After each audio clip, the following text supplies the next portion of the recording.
Edit Poly modifier now and make sure that the Show End Result button is ticked. Then I can use my vertex selection, grab the two vertex on the left, sorry, and drag it across. Now notice the image doesn't change at all, but if I didn't have this ticked, you'll see that it will actually squash the image. What I'm doing is I'm changing the size of the plane, but the UVW above it keeps the image or the texture exactly in the right space. So switch that back on, move this back over, and so now I have some nice left view reference without the front being visible, and that's exactly what I want.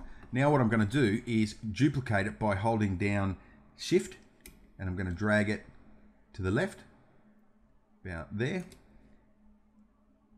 as a copy. Go OK, and then I'm going to slightly drag it back just so that it doesn't block my numbers. So now when I'm in a left view, I can actually, and it's up to you whether you have it here or here, just so that I can reference the image from a left view when it's blocked by the character like this. So we can use this one to line up our parts, and I can use this one to really see what the forms are and what the shape is. So that works really nicely, and we're just going to duplicate that process for the front view.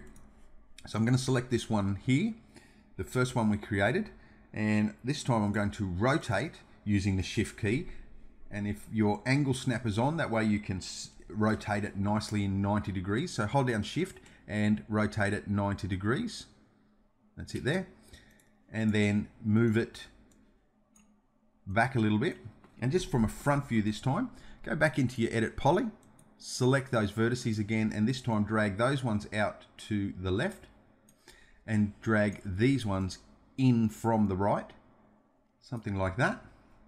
And you'll see now we have our front view sorted, and I can pull that across. And what we want to do is look for the gap at frame 0, look for the gap between the legs here, and try to line that up with the pelvis of our character. And just in the X, that looks pretty close to what we're looking for. I think I'm happy with that.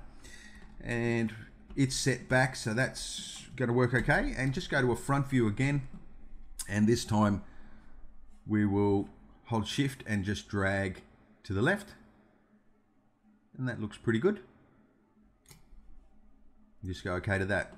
So I have my front view with my two pieces of reference and my left view with my two pieces of reference. So now I can select all of those, come up into my layer manager,